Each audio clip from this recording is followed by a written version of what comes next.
Hi, I'm Melanie McNamara. I'm a certified life and weight coach, and I work with clients on all things mindset, including relationships, confidence, emotional health, time management, weight loss, goal setting. What I'm going to share with you today are 6 steps to take when you're entering into a difficult conversation to have really effective communication. So, the concepts and tools in this training can be applied to your personal life or your business relationships. So, what does it mean to have effective communication or an empowering interaction, right? Or a difficult conversation, or simply how to get along with people?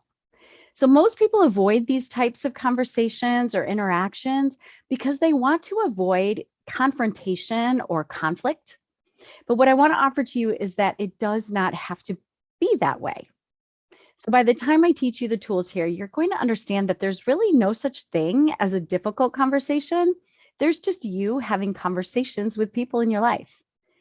So learning to show up and communicate authentically and powerfully in your relationships, whether it's business or personal, rather than waiting for people to read your mind or reacting in anger or frustration, right? Learning to show up the way you want to be in the world is so powerful. And it's the way to really evolve yourself into the person you want to be, into the next level of you.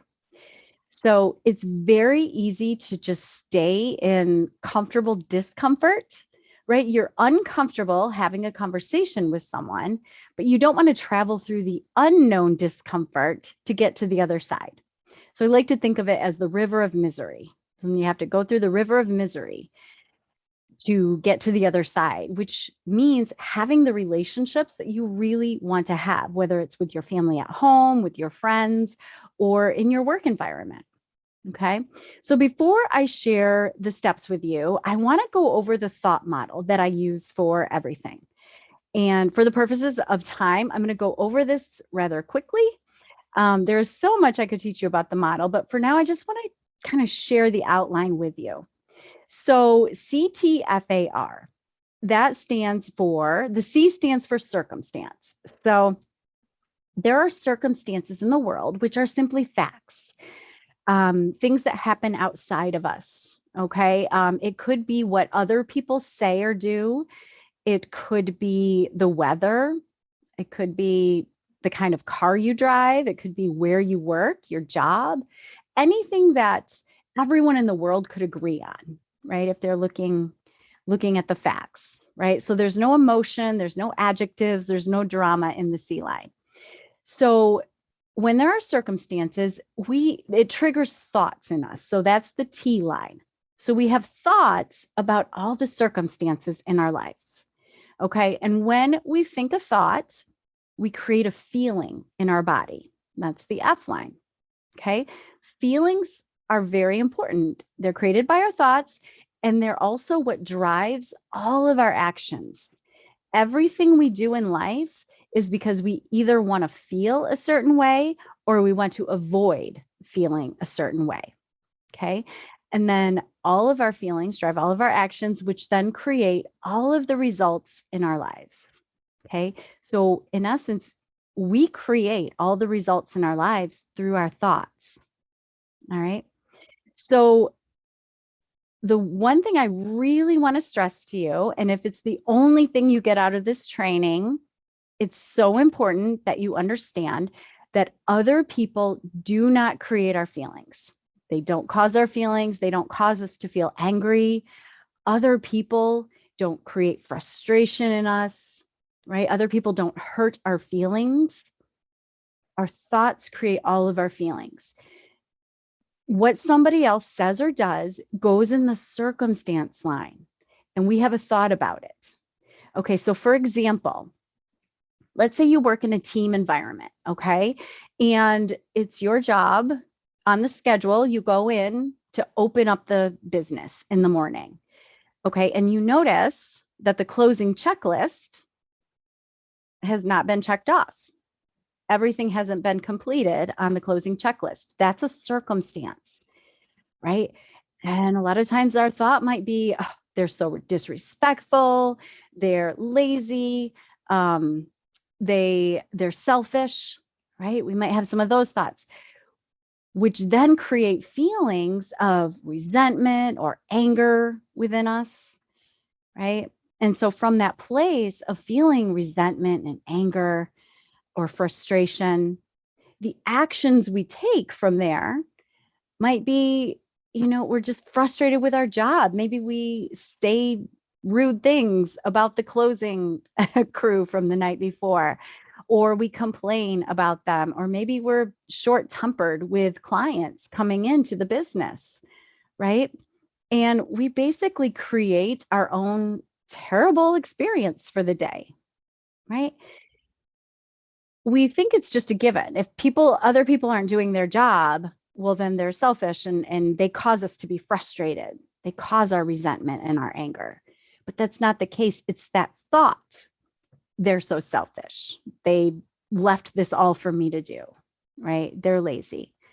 Those thoughts are what create our emotions. You could just as easily, if you come in and the checklist isn't done, you could think, wow, they must have been busy last night, right? Or sometimes I don't complete the checklist either. So I understand, which creates a little bit more compassion in you, right? Feelings of confidence, like, oh, I got this. No worries. I can do this. So your actions would then be to complete the checklist, do the things you have to do, show up to the clients and customers at the business better. And the result is you're really showing up as the best version of yourself. Okay, so that's how it works. If you want to create a really powerful result in your life, you're going to want to use the model. So I'm going to be referring to it as I go through the 6 steps to really effectively communicate with others.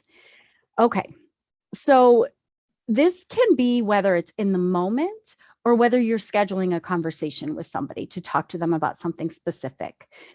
So the first step is to stop and really decide, is this truly a conversation I want to have? Is this really something I want to do?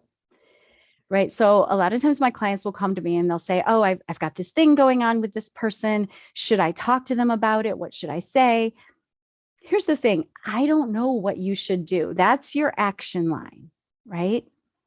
The important thing is to ask yourself, what are my reasons for having this conversation or for saying this, whatever it is, to this person? And you might think, well, maybe if I tell them how I'm feeling, they'll apologize and then I'll be able to feel better. Or maybe I'll tell them what they're doing is hurting me and then they'll stop and I'll feel better. Maybe you're thinking, well, I've been suffering and I just want to tell them and make them feel bad and then I'll feel vindicated. So if your reason for having this conversation or saying whatever it is you want to say to someone is about you, right? It's about them saying something or doing something or feeling something so that you'll feel better. That's not going to be effective for you in the long run, right? You want to decide that your reason feels like you at your best. It feels like communicating effectively, efficiently, communicating authentically, right? Being authentic. It feels true to you at your highest self, right? It's not just a reaction, right? The reason has to be about you. And if you're showing up as the best version of yourself, right? So maybe you're the manager at a company and you're thinking, okay, there's this employee that I need to have a conversation with. And the best thing I can do as a manager is to have this conversation with them. The best thing I can do for them is to bring this to their attention, whatever it is, right? Have this conversation. So the second thing you're going to want to do is get very crystal clear on the result you want to have, right? What result do you want? What would be a successful outcome for you? And again, that reason has to be about you.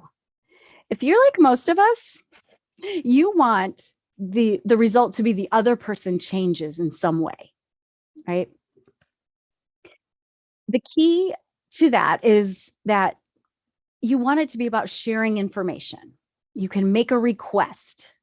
It could be setting a boundary, right? That's the goal. Not that the person understands or changes anything. That cannot be your goal. That can't be your definition of success if it's about what they're going to do. It has to be about you. The more clear you can be on what you want that result to be, the better. Maybe it's you want to clarify something at work regarding your job description, right? Or the expectations of others. And you want to share your feelings about that because it feels like true intimacy and connection, right? Could be at home with your spouse, maybe, right? You want to tell them, this is what's going on for me.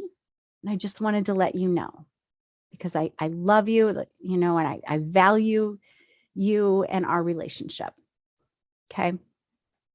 It's really easy for us to look at another person and think, I want to change them. I want their behavior to change so that I can feel better, right? I want them to be a better spouse so that I can feel more love or I can show up more positively in my relationship. Doesn't work this way, right? You can set a request. I would really love it if the closing crew could really finish that checklist. It's a little bit different when you're dealing with coworkers, right? If you're the manager, you can still have expectations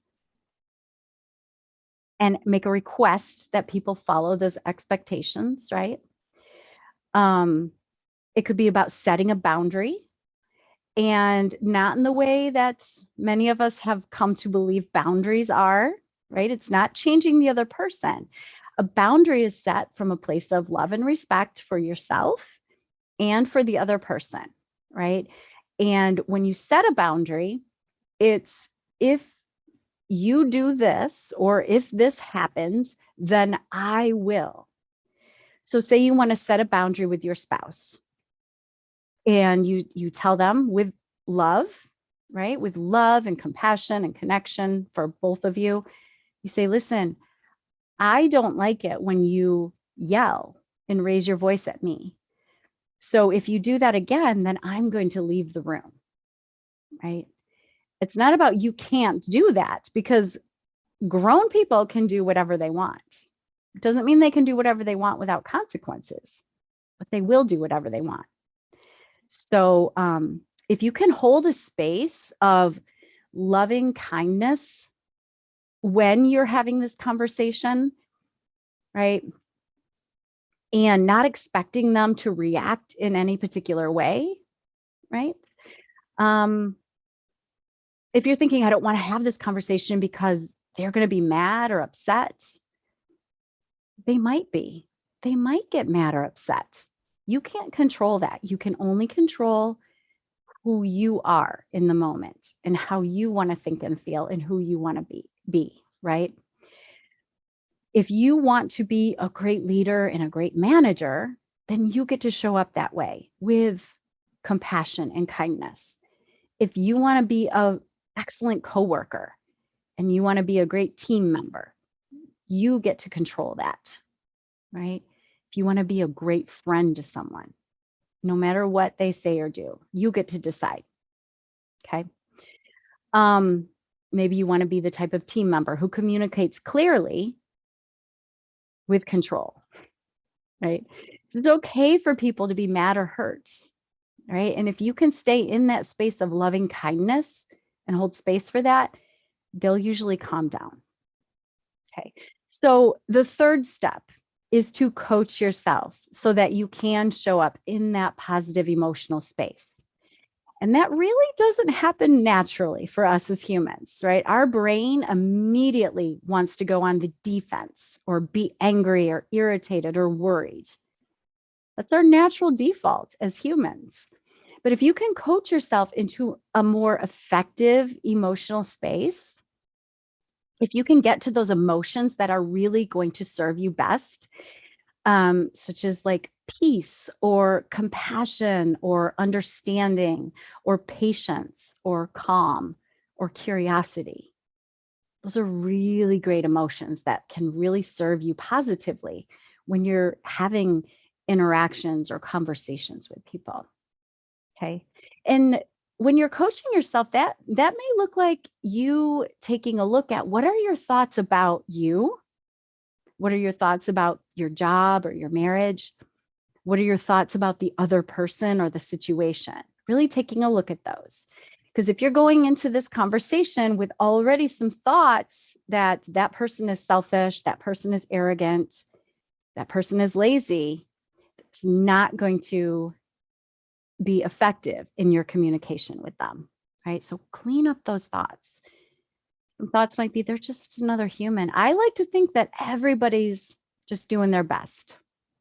Sometimes their best isn't that great. Sometimes my best isn't that great. You can be a little honest with yourself in that way too, right? But if you can get to that place of just clean thinking about the other person, okay?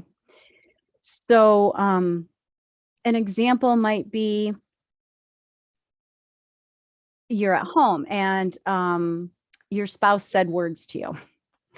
And your thought might be, if he loved me, he wouldn't say those things. And then you might feel defensive or unloved or something like that. And then your actions would be to withdraw or maybe even lash out in some way or react in anger. And then you're not showing up in a loving way, right?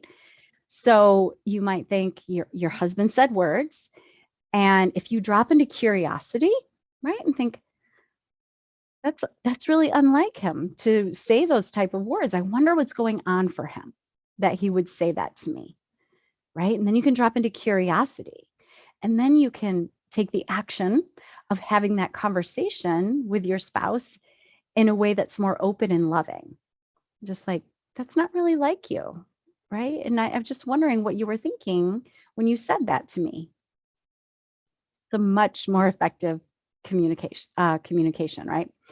So, yeah, clean up your thoughts about how wrong somebody else is or how arrogant they are, right? So let's see. Number 4, get to the right mindset, right? Number 3. Number 4 is plan the things that you'll say, right? If you can really think about what it is that you want to share with that person is going to be so helpful in this conversation. So I like to start out with kind of an introduction or what I call a cushion, right? Cushions, it's a game changer in any difficult conversation, right? You can come from love and understanding and compassion and say something like, this isn't really easy for me to say, and it's probably not going to be easy for you to hear, but I really care about you. And I really respect and value our relationship too much not to share this with you, right? I want to have a conversation about this with you, and I really care about you as a person, right? Or, hey, look, I really love the way you're doing this one thing at work. I really appreciate all that. And I would like to clarify some other things with you about the job. Something like that, right? Just be upfront. Like, yeah, this is probably going to be an uncomfortable conversation, but it's one I really want to have because I really respect you and I value you as a partner, as a coworker, as an employee, right? It's a really good way to start off with that cushion. And then the second thing, when you are practicing what you're going to say, this is really important. Get the facts, right? You don't want to lead in with your opinions or your thoughts or your emotions. Get the facts and be as specific as possible, right? So this is where most of our communication breaks down. We just assume that the other person knows what we mean when we say you weren't respectful or you weren't professional. And that varies, right? The definition of that varies from person to person, right? Everyone has their own thoughts about what is responsible, what is respectful. So you may have to do a little research on that. So say you want to approach an employee, Okay. You want to get your facts instead of just saying you showed up very unprofessional, you've been showing up unprofessionally in your job. Get really clear on what are the facts. You could say, I noticed that you were 5 minutes late to 3 out of your 8 shifts in the last 2 weeks, right? Or if it's your spouse, you said those words to me the other night. And again, I'm just curious, what is going on for you that you said that? Can you explain further what you mean by that? Okay, get the facts. And then the third thing that's really helpful is to just kind of be confused, right? So it's really helpful in interpersonal relationships when you can come from that place of confusion, kind of curious confusion. It gives them the benefit of the doubt, so kind of lets down their defenses, but it also allows you to hold them accountable and have the conversation you want. So, um, say you want to speak to your coworker. Let's say you covered a shift for your coworker. They texted you and said, I'm sick. Can you cover my shift? That goes in the circumstance line, right? And you could go to them and say, hey, so I received some information that you were not sick on Monday when I covered your shift. Someone saw you at the beach. And I'm really confused why you would lie about that, right? You can say, is that true?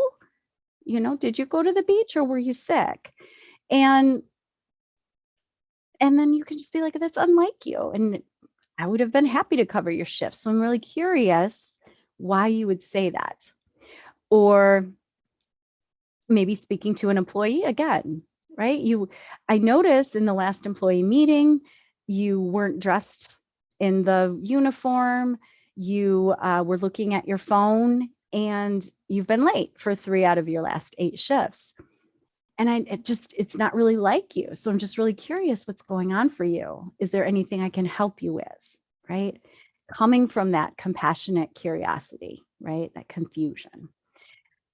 So, and then the fifth thing is you're going to want to practice that conversation, right? You can practice with your partner at home, right? You can practice with a friend.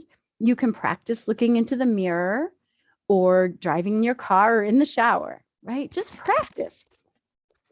So you've planned out what you want to say, right? You know that you've decided that you do want to have the conversation. You've decided what you want the result to be, right? You're planning what you're going to say and how you're going to say it. And you're just going to practice that, right? And you don't know how the other person's going to react. So sometimes practicing different responses they might have, that's going to be really helpful for you. And it's especially important if you think the other person may react in like anger or hurt feelings or something, because you don't want to then react to what they say or do in anger, right? You want to show up powerfully in those positive, effective emotions that you want to hold on to and not react in anger, right? Or fear. Okay. So if you haven't practiced and you haven't decided why you're even going to have this conversation or what the result's going to be, you are just going to end up reacting with emotions. Okay. It's just human nature.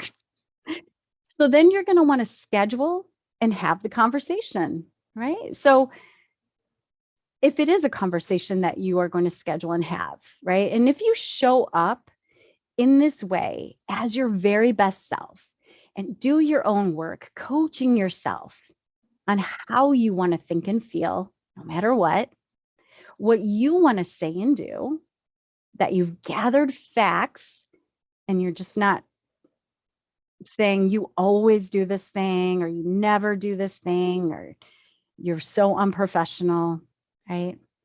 You want to get the facts.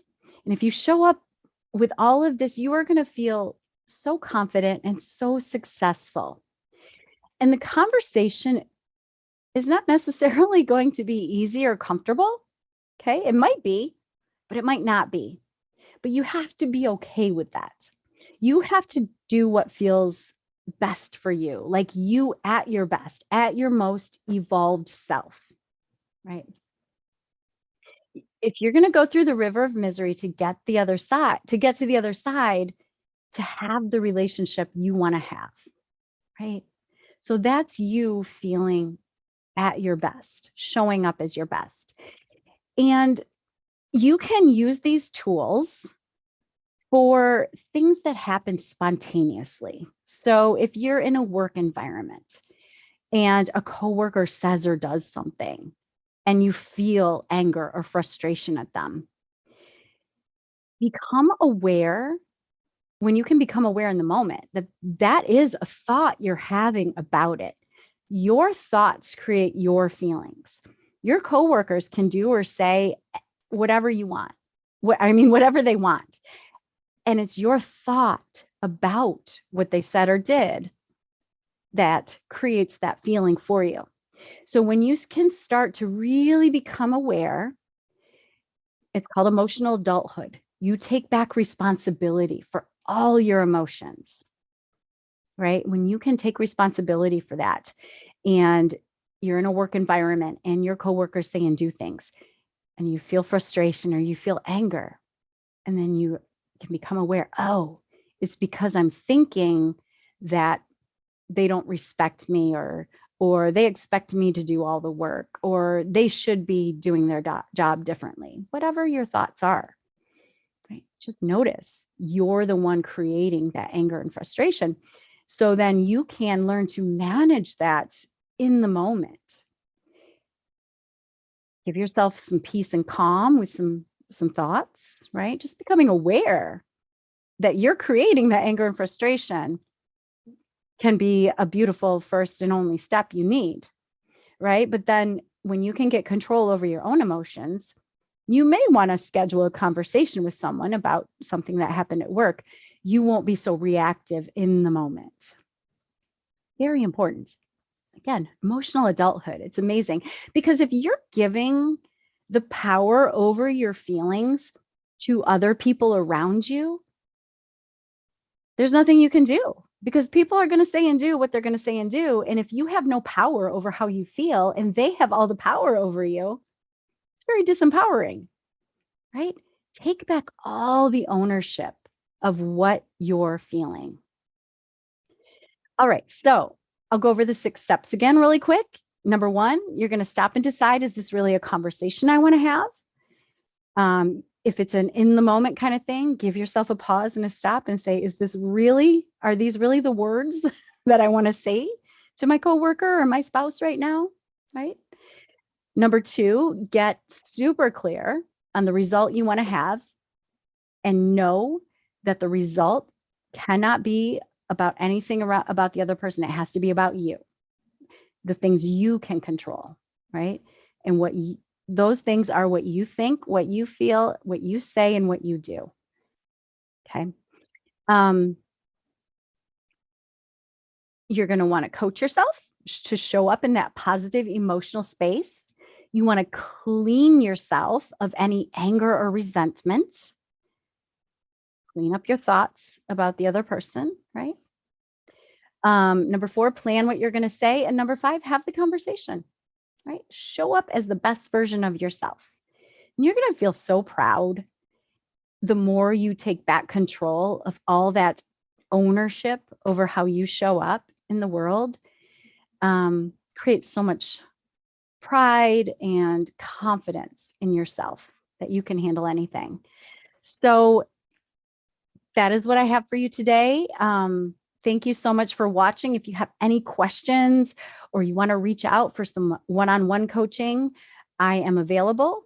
You can find me on Instagram, Facebook at Melanie McNamara Coaching. And you can email DYIL with Melanie at gmail.com. Thanks so much.